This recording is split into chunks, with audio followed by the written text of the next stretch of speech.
They now know everything I know. They want you to go to somewhere else. And I held this up. I just published this book. Oh. That's me. And it's a collection of short stories of experiences, adventures in my international travels over 50 years, over a course of 50 years. And my first trip was when I was 21 years old as a senior at the University of Wisconsin. Okay. And I went to Europe with my roommate for 8 weeks. And What year was that? it was 95. Actually, 1976. Okay, He was French. so Yeah.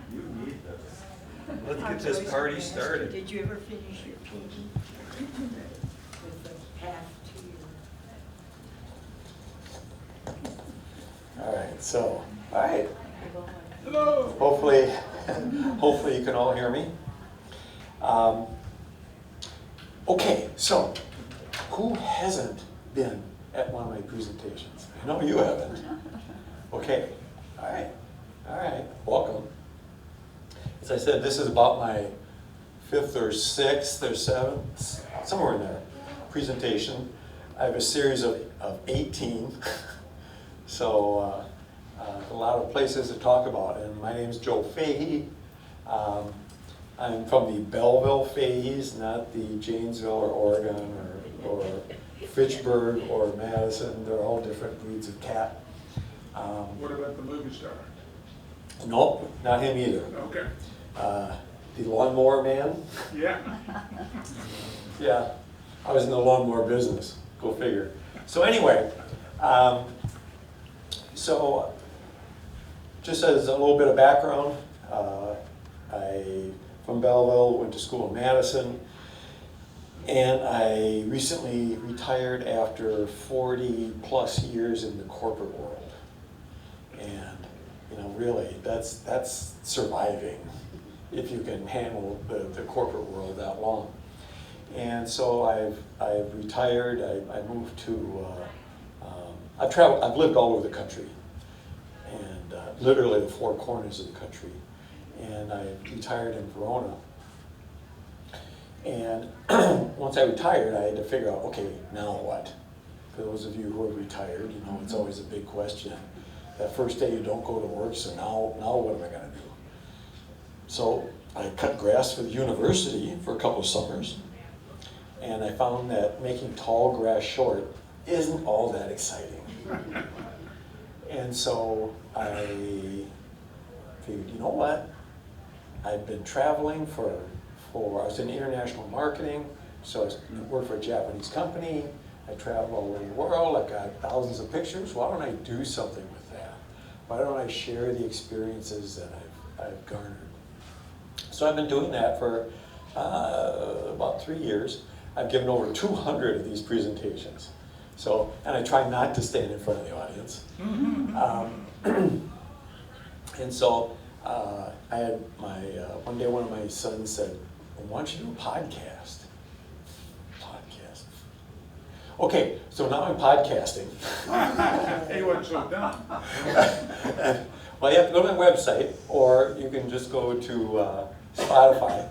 So, but they're only 15 minutes. So, just when you're about to fall asleep, they end. So, but I talk about experiences that I have in international travel. And then I got another suggestion. Why don't you write a book? I'm not going to write a book. Okay, here's my book. So anyway, I have, in short, I've been blessed many times over. And I have been fortunate. I've been in the right place at the right time. I've been able to see the world and get paid to do it. And the experiences that I've had have been incredible, both positive and negative.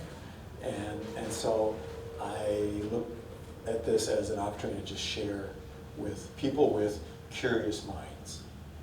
And not everyone is interested, but I appreciate everyone who listens, because you have curious minds about what's going on outside of your bubble.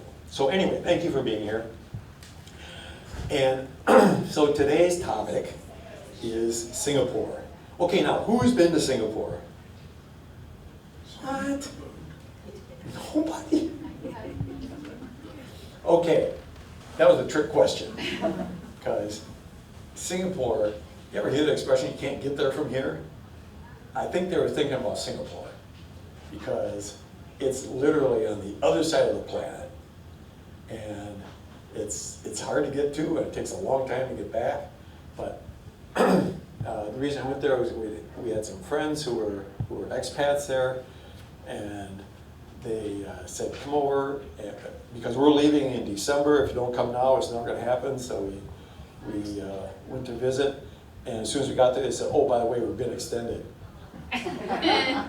So I was duped into going to Singapore. But I was really glad I did. So it's an unbelievable place. There aren't many places like it in the world. And it's just an incredible experience, which I want to share with you today. So I always start out with geography. Where is it? So here's the map of the world right here. And you see it's in Southeast Asia. So there's Vietnam, and you've got Thailand and the Philippines. This is Malaysia in green. And this little tip down here is Singapore, right? So it's a pretty small place. In fact, it's an island. It's an island right on the tip of the Malaysian peninsula. And it is about half the size of Rhode Island. But the population is 6 million people. It is densely populated. It is enormously wealthy. The money is like, it must grow on trees there. There is so much money. And Singapore has done an unbelievable job of reinventing themselves from a British colony into a financial global powerhouse. At one point, I don't know if this is still true or not, but you probably all have a lot of money in offshore accounts, like in Switzerland, or that's where I put my money. But anyway, 1/8 of all offshore money is in Singapore. Really? It's a financial center of the world. It's a transportation. It's a shipping hub. It's just incredible, and I'll get into all these with you. So it's Singapore. Singapore is a city-state. Okay, so it's both a city and its own country, and the cost of living is the most expensive in the world. So but again, there's so much money there, and there's a lot of unique attributes about it, and we'll get into that.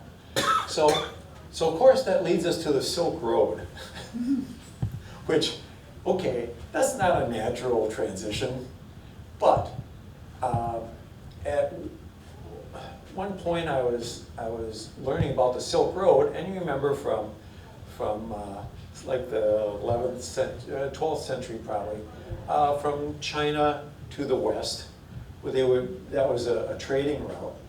And when we were in Singapore, they said, yeah, we were part of the Silk Road. Wait a minute, I don't get that. The Silk Road was through China and through the Middle East. Well, so I looked it up, because that was bothering me. So I looked it up, and sure enough, okay, so here's the main Silk Road trading route. But there were other routes, and you see that it comes right around down to Singapore. and then, by shipping. So by sea, Singapore, even back in the days of the Silk Road, Singapore was an important trade route. So that tells you a little bit about the history of Singapore. And so it was an early British colony, back in the days when the sun never set on the British Empire. Singapore was a part of that. Now, I love this timeline because it is the worst timeline I've ever seen in my life. This is 144 years. This is 2 weeks. So you're going to have to kind of squint your eyes and don't take it too literally. But and I also love this founding of Singapore. Well, Singapore has been there for 1,000 years, so it's not like the British found it, but basically it became a colony in 1819. And then in 1963, they broke away from Great Britain. And Singapore wasn't all that much back then. It wasn't a huge loss. But then 2 weeks later, they merged with Malaysia. So they said, hey, Malaysia, we'll just become a part of you. Well, that lasted 2 years. And they said, we're out of here. They said, this Malaysian thing just isn't working for us. So they broke away and they said, we're going to go on our own. All right, so it's 1963. And what they have done since 1963 is breathtaking. It's just unbelievable. And I found this map, and it just kind of shows to you what a hub. This is a airline, but shipping, transportation. Singapore is very, very strategically located, and they have taken advantage of that. Now, I need to quote my dad. Okay. Now there's another transition. You don't think about my dad from Belleville and Singapore. But one of the early economic lessons my dad gave me is when he told me, they don't make land anymore. And obviously, my dad had never been to Singapore because, yes, they do make land. And it is amazing how aggressively Singapore is trying to, one thing they have infinite amount of money, but they don't have an infinite amount of land. So they're just gonna make it. And money can buy you a lot of stuff, and it can buy you more land. So Singapore was originally 224 square miles. And by 2030, it'll be 300 square miles. And the goal is to make it 350 square miles. So they're going to increase their land mass over 50%. When you think about it, that's pretty impressive.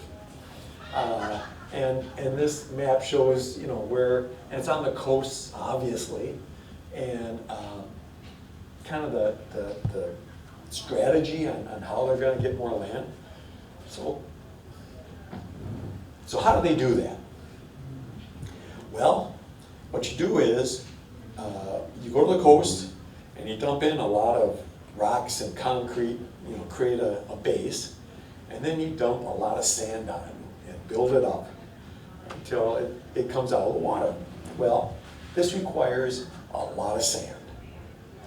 And this created a concept which I had never, ever thought of before. The concept of sand pirates. Yeah, sand pirates. So when Singapore started doing this, well, first of all, they used up all the sand in Singapore. So then they started importing sand from Malaysia. And it has to be fine river sand, it can't be just any sand. And so they started importing sand from Malaysia, and after a few years, Malaysia said, stop. we're done you're taking all our sand. So then they would just move on to the next country. And Vietnam said no more sand. And then Cambodia said no more sand. And Indonesia has 17,000 islands. And they were complaining because pirates were going to these small islands and sucking it all up. I mean, their islands were disappearing. Now they had 17,000 of them. You'd think they could, I mean, do they really keep track of all 17,000 islands? I don't know. Apparently they do. So there became this black market for sand, which is really, so basically they'd been banned from getting the sand they needed for creating more land. So they said, okay, there's got to be another way. And so they followed the Dutch. And the Dutch use a system, it's called the polder system. And what they do is they build like berms across open areas, and they start pumping out the water. And so then here's a better picture. So they put in berms, pump out the water, so this area is lower than the water. But as long as they keep pumping it out, you've got more land. So now that's the system they're using for creating more land. Now this is not cheap. And I can't tell you enough how much money is in Singapore. And they spend it, I don't want to say like drunken sailors, but they aren't shy about spending money. So that's how they're expanding their land. Now, this is our tour guide, James, and I'm going to come back to James. But anyway, James, we were walking around a neighborhood, and these neighborhoods are beautiful. And most of the houses, like here, you just walk right in. Well, here, this is the only place where we went through several neighborhoods. There's like 9 or 10 steps into the house. And he said, doesn't that seem odd that every place you just walk right in, but here there's 10 steps? These houses used to be on the beach. And so they would elevate them because of the tides, and sometimes you have high tide. Today, they are nowhere near the beach. They are so far from water. And so it's kind of a last reminder of how things used to be, and where the shoreline used to be. So, the next time you go to Singapore, and if somebody offers you some beachfront property, you may want to think twice about that, okay? So, change of topic. Law and Order, SVU. Anybody watch that show? Okay, yeah, okay, well, this one's a little different. This is Law and Order Singapore Victims Unit, okay? Singapore is utopian. Crime is low, unemployment is low, it's beautiful, I mean, everything you ever wanted is in Singapore. However, there is a price. And the price is it's a police state. And I'm going to give you a number of examples of how this is a police state. Now, here in the US, if you slip up a little bit, okay, you kind of get a slap on it. You don't slip up at all. Everybody knows what the rules are, and there are a lot of them. And everybody toes the line. So this is a character you see in a lot of pictures, a lot of warnings, and he's got the McGruff, don't even think about it, with the stern look. Here it says, the penalty for outrage of modesty. The English is a little contrived here. The penalty for outrage of modesty is a jail term of up to 2 years, fine, and/or caning. caning, okay? Caning is alive and well in Singapore. Now, one thing I didn't mention earlier, you notice that the English is a little not exactly what we're used to. There are 4 official languages in Singapore. There's English, Tamil, which is their native for that area, Malay, which is Malaysian, and Mandarin, Chinese. And 70% of the population are of Chinese descent. So it's a very mixed race, but they recognize all the places that they come from. Very heavy Chinese, but 4 basic languages. And if you molest, we will arrest. That is basically on the subways, on public transportation. If you touch anybody, you're subject to caning. So keep your hands to yourself. Now, speaking of caning, you're probably wondering, so how do you cane someone? Well, I'm so glad you asked, because there are rules for caning. First of all, you have to have the special apparatus, also known as a stepladder. And you have to shackle their arms or ankles and include a kidney pad. Now, notice the cane length. It's about 1 yard long, and the stroke speed is 100 miles an hour. Now, do you get trained on how to cane? Is there like caning school? I mean, and the legal limit is 24, so that's a relief. You know, that 24 is the maximum that you can get. These people are very serious, and they are not afraid to use this. Now, here's a sign. I took this picture. It's just, it's on a street corner, not on a corner, but it's like a sign right on the street. Moment of anger, lifetime of regret.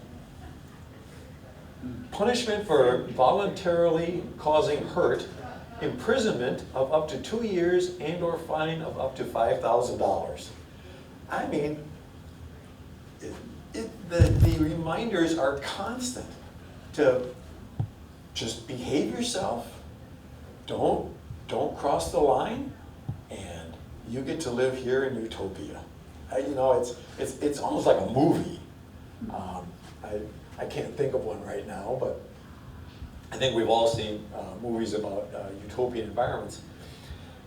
All right, so this was on a protected space, and here in the U.S. there would just be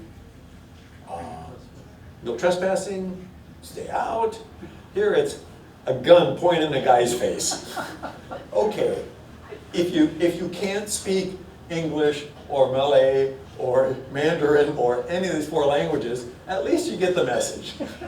They are serious about this. Stay out.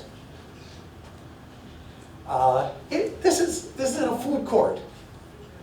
Clear your table to avoid a fine. If you don't pick up after yourself, you get fined. I mean, it's just everywhere.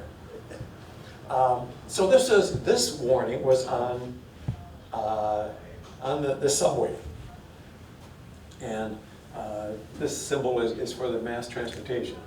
No eating or drinking, fine, $500. No smoking, $1,000. No flammable liquid or gas, $5,000. Well, no animals, no trolleys, no, and no durians. Anybody familiar with durians? Okay, now what could possibly, why would they say no durians? Smell. Because they smell so bad. And personally, I did not smell a durian. I mean, it's something that everybody says is so bad. I guess I can live without it. I don't need to subject myself to that. Now, apparently, it tastes pretty good if you can get past the smell. Have you tasted a durian? No? You just know about it? But you can't, it's illegal to have a Durian on public transportation. I mean, come on. Oh, and this is worse. $1,000 fine for chewing gum. Okay, so why would that be? Correct. Because in Utopia, you don't want to see gum on the sidewalk. And you sure don't want to see somebody spitting.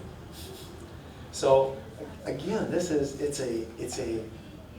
they are trying their best to create this utopian environment, but civil liberties be damned. Okay? So, very interesting environment. Now, so how does this manifest itself? This is a picture I took at the airport when we were leaving. I wouldn't have noticed this coming in, but I sure noticed this going out. Anybody have an idea what the point I'm trying to make here? You know, at the airport they have all the expensive retail stores. The store is closed. You see a gate? See a security guard? Nothing. These Coach purses are worth thousands of dollars. Nobody would dare steal one. It's unbelievable. Everyone, they're all trained. Now, some people get trained easier than others. The friends we visited are expats, living there for business. And they relate a story about a guy whose teenage daughter was caught shoplifting. The whole family was kicked out of Singapore for shoplifting. They're serious. So, anyway, when you go to Singapore, mind your P's and Q's. Okay, so I want to talk about hawker stalls. And hawker stalls are a big part of Singapore culture. But this is not a hawker stall, but I want to get into that. This is like a market, yes. Yes, it's an indoor market. And you see things that I'm not used to seeing at the farmer's market here in town or in Madison. So, anybody know what that is? I don't either. I mean, there were things, I had no idea what they were. They look intriguing, or like a giant green bean. You could buy one and say, I'm good. There's a meal in and of itself. And then this lady, she was selling banana leaves. Now, I'll show you what they're used for.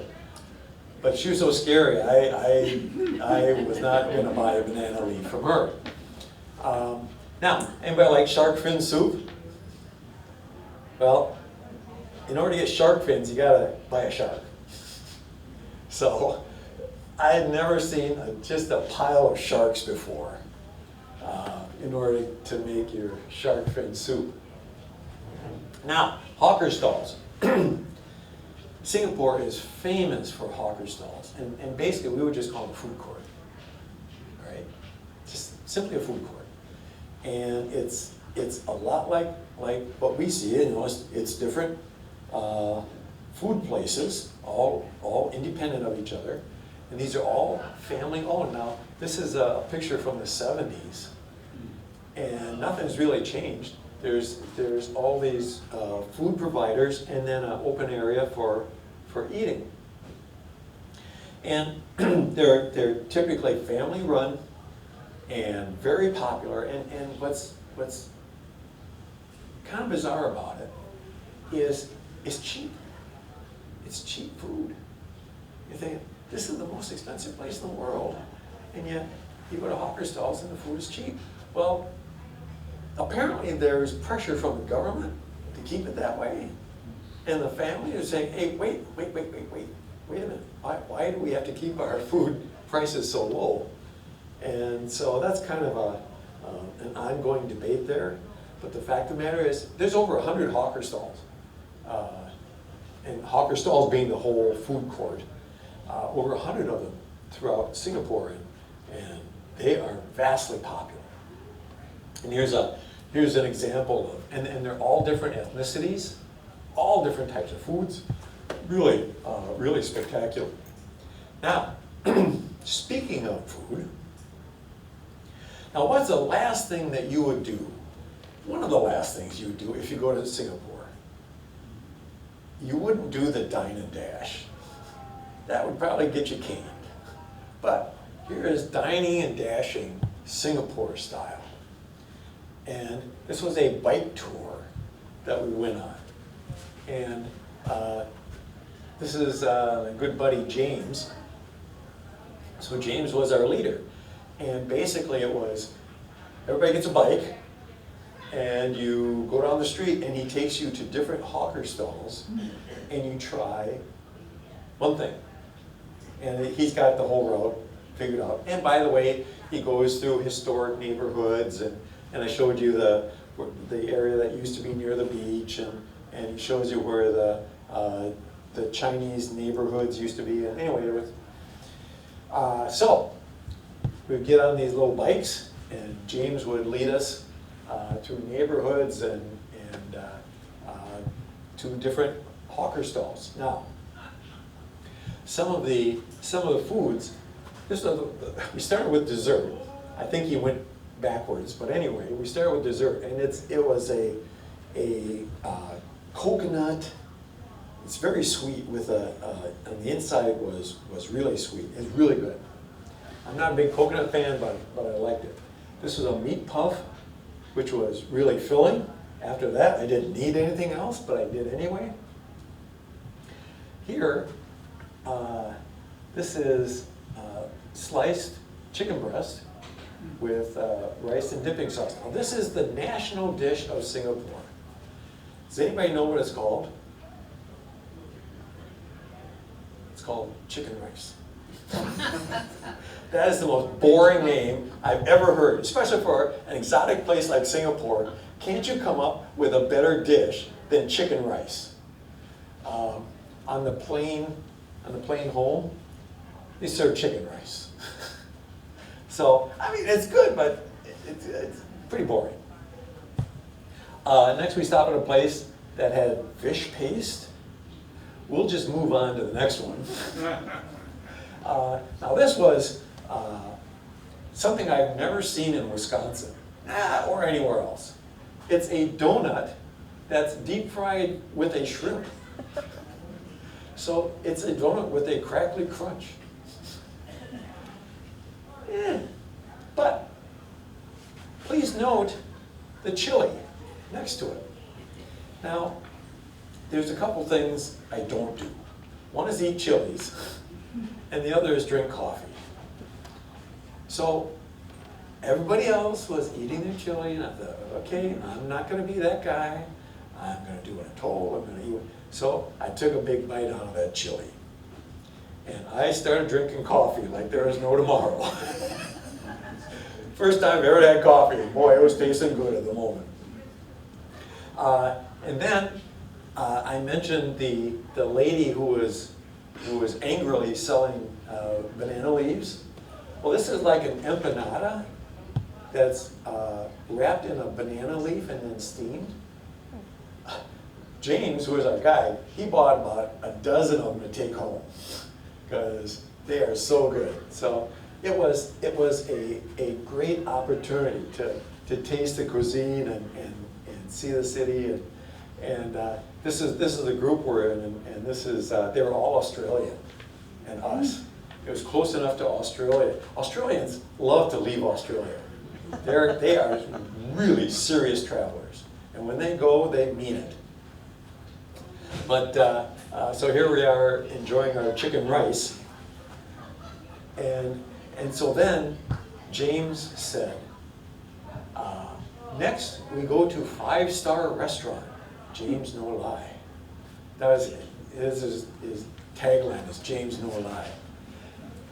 And I thought, yeah, you know, topping this whole thing off with a 5-star restaurant.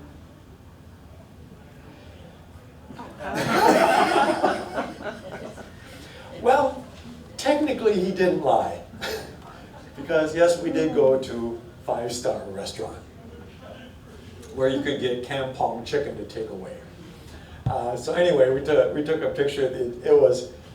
James was quite comical, and it was, if the next time you go to Singapore, take the bike trip to the different hawkery stalls. It was a very good experience.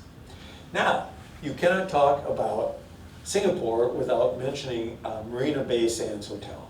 So for those of you who hang out in Vegas a lot, I'm guessing there's a lot of gamblers in this audience.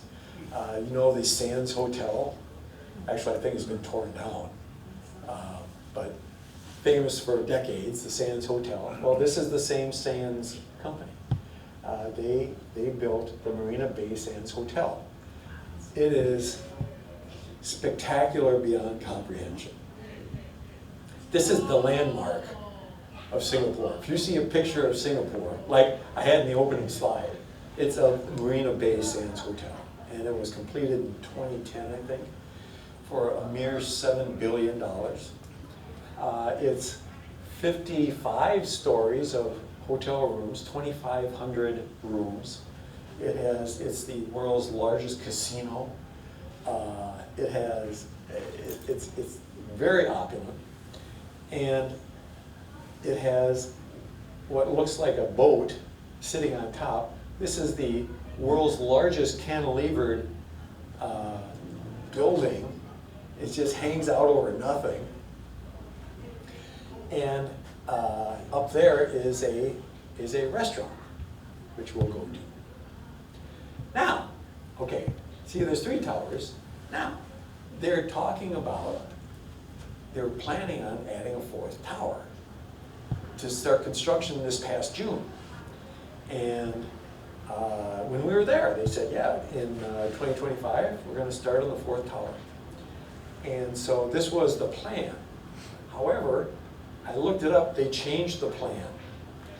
And now this is what it currently exists, and this is what they're building. They're building a 15,000 seat arena, all right, for concerts, or who knows the NBA may play there. I mean, I don't know. So 15,000 seats, and then a new tower, which is bigger than the other towers.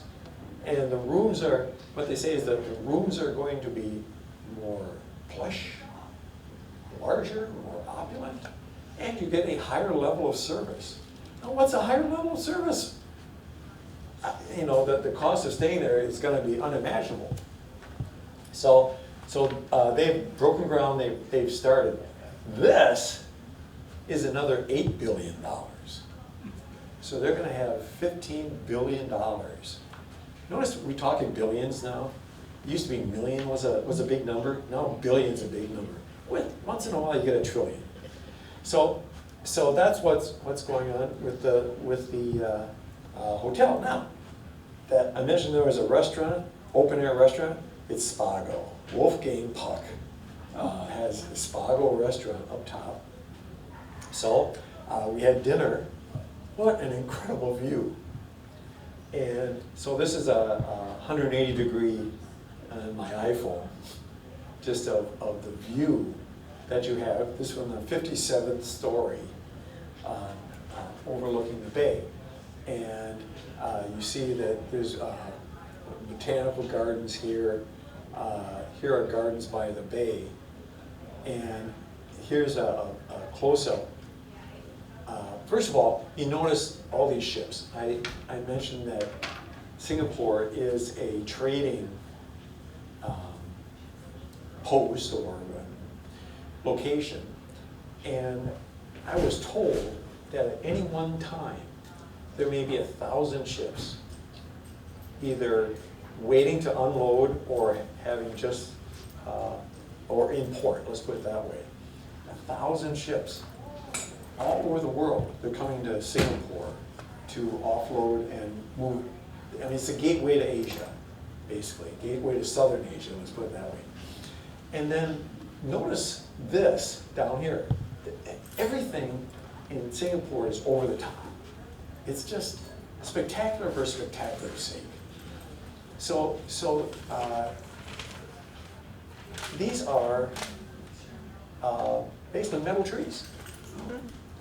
And they light up at night, and they alternate different colors. There's like 20 of these large trees. They're up to 17 stories high.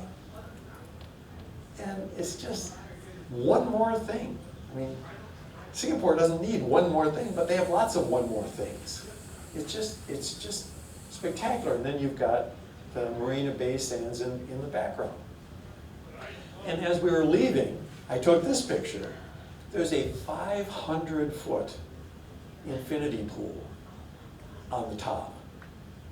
And so, what a view!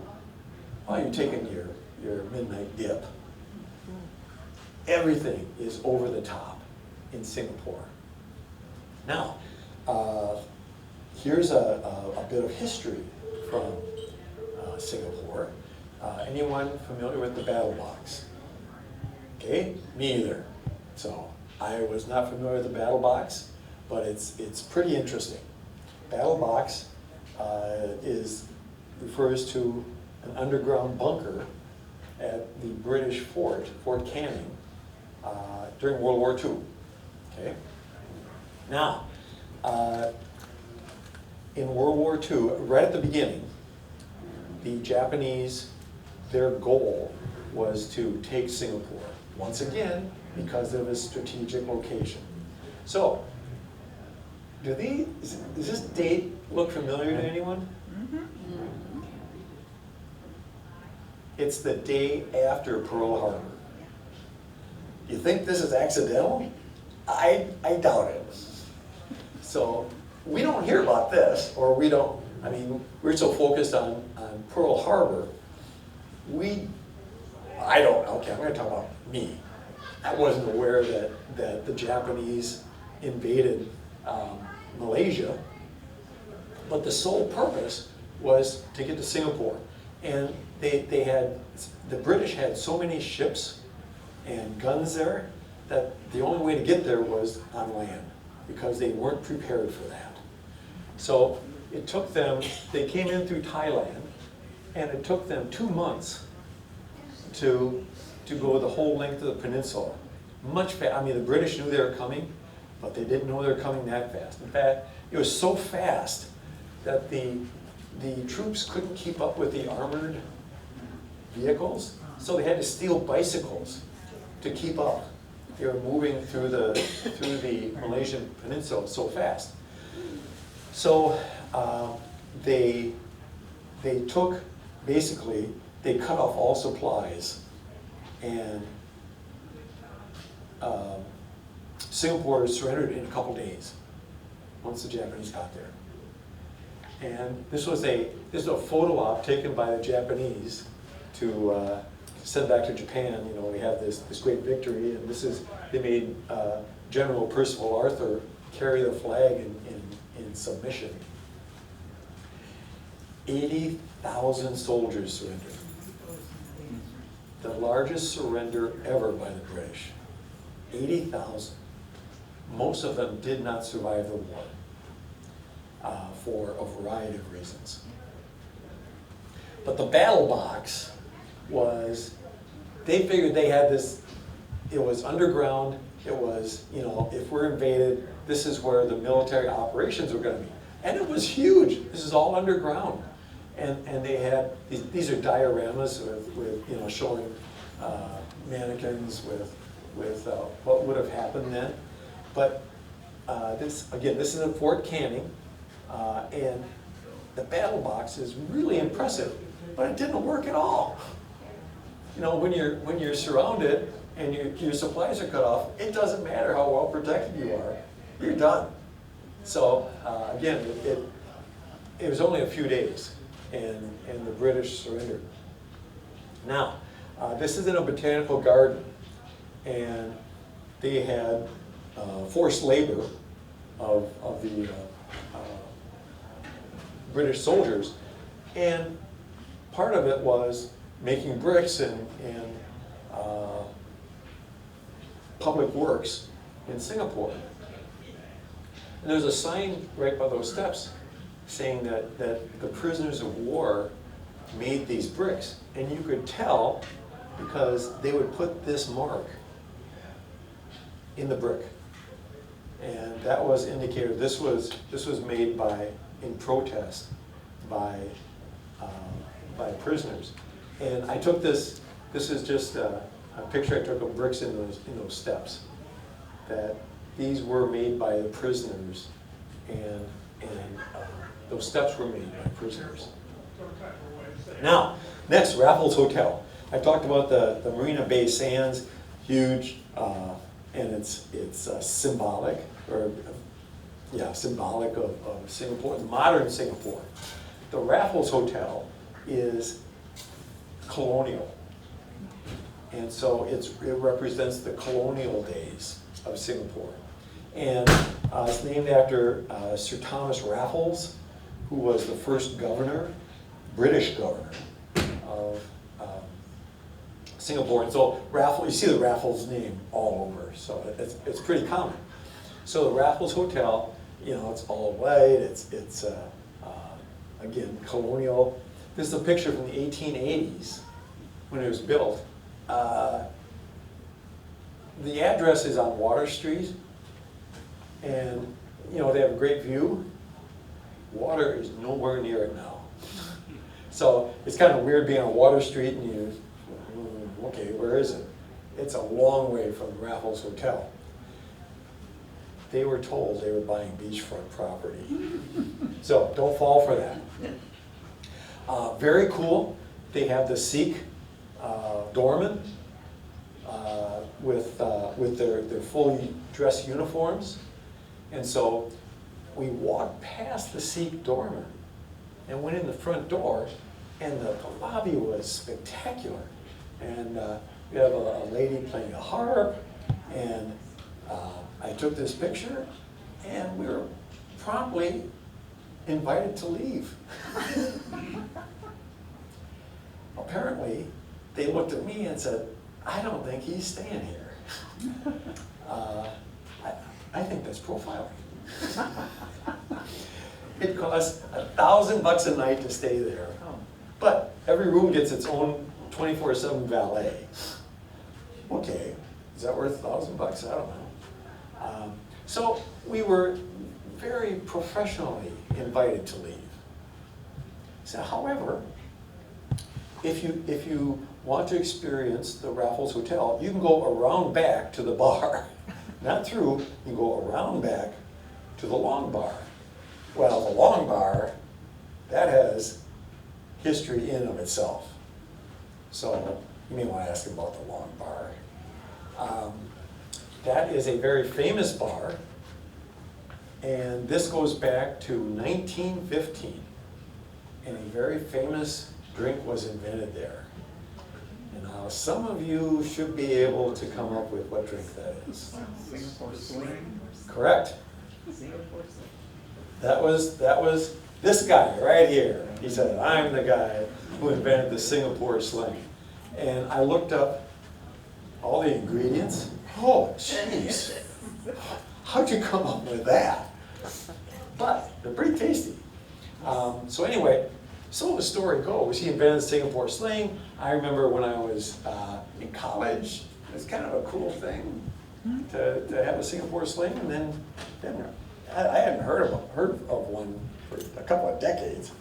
But anyway, so the story goes that when he died, the recipe was lost. Now this doesn't quite feel right.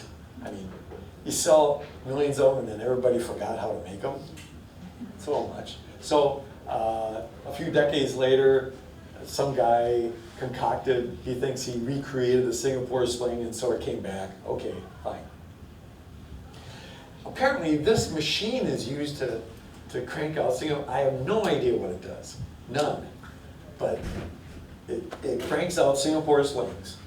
And the bar is so, it's kind of fast action, but it's so colonial with the ceiling fans, and it just has a great ambiance. So of course we had to have I ordered a gin sling. and one of the person had a Singapore sling. And then you get a bag of Raffles peanuts, which are itty bitty. Come on, guys, can't you do better than that? But the Singapore sling is a mere $27 a piece. So I checked that box, but I only checked it once. But I've been to the long bar, had my Singapore sling, okay, that works. Now, you may be surprised to find that there is a vermin infestation in Singapore. Now, you would think that if you lived in Nirvana or in Utopia, that the last thing that you would have is a vermin infestation. Well, they do. It's otters. And otters are originally indigenous to this area. However, Singapore, with all the building and what's going on, it kind of chased away all the otters. Well, Singapore is very eco-friendly, very. And with that eco-friendliness, the otters are coming back. Now, they are everywhere. And there are signs saying, stay away from the otters, don't bother the otters. Keep your dog away from the otters, don't touch the otters, don't talk loudly. Now, it doesn't say anything about caning, but you must speak very, very quietly around the otters. And no flash photography. Don't feed the otters, don't litter, just stay away from the otters. Well, otters do, they're cute, they're okay, but they do create a problem. And this is a problem this just reeks of Singapore. One of their favorite foods is koi.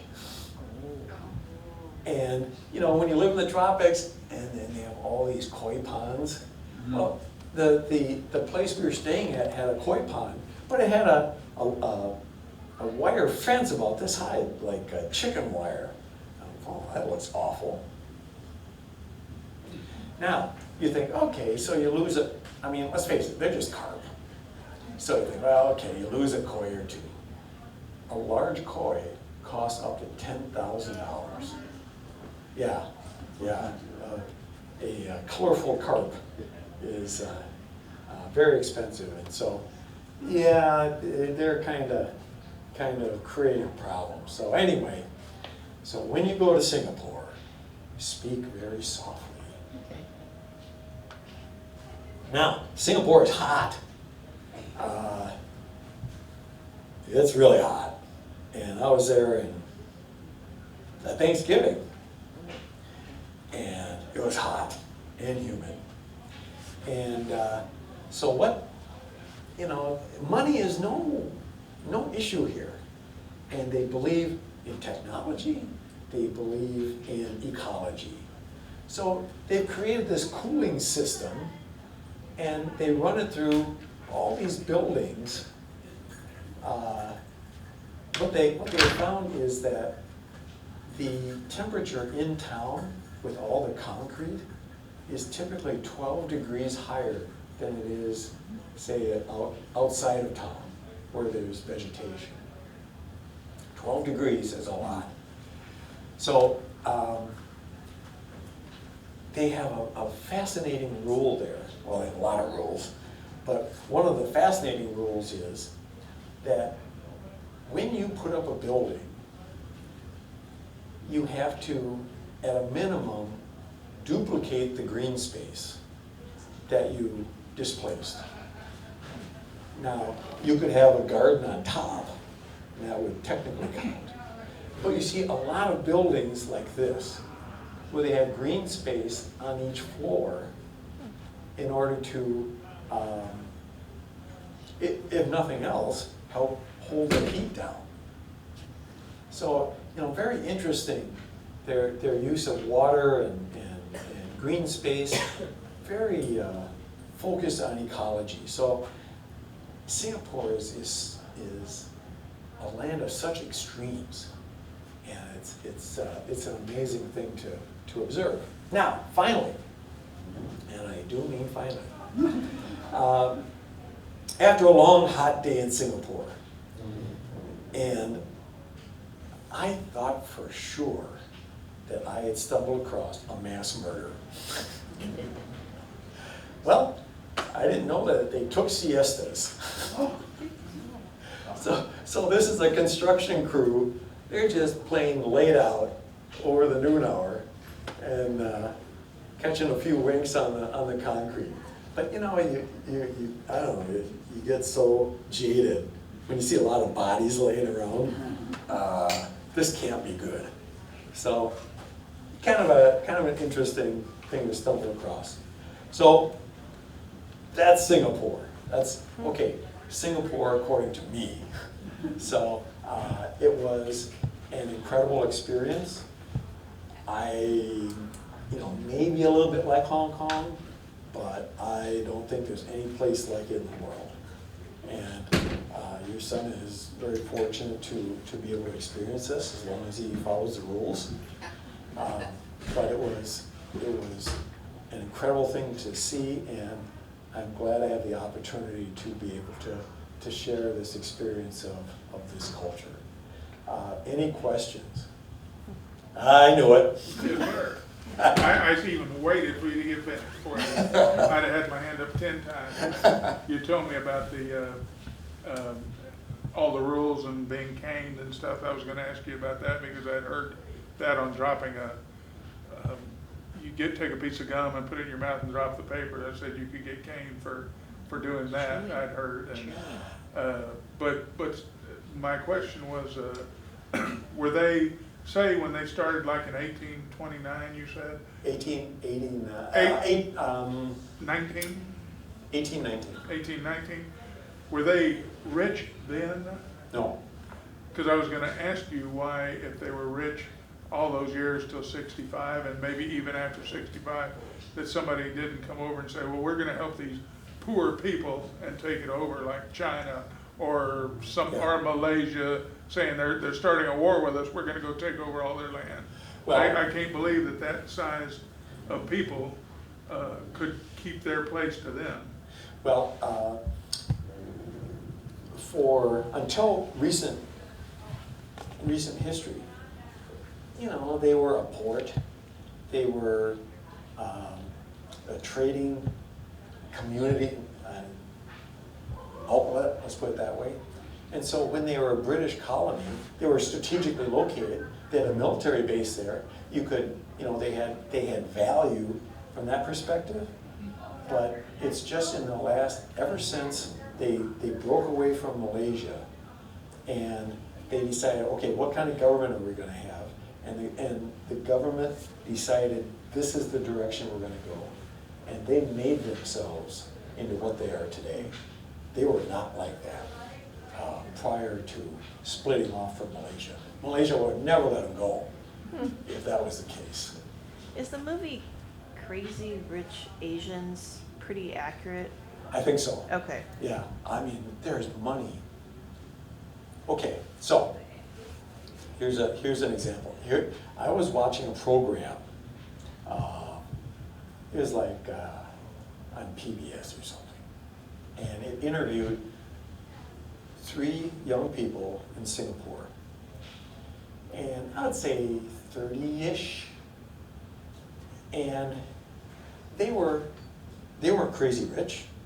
They had good jobs, and there are a lot of good jobs because all these companies are located in Singapore.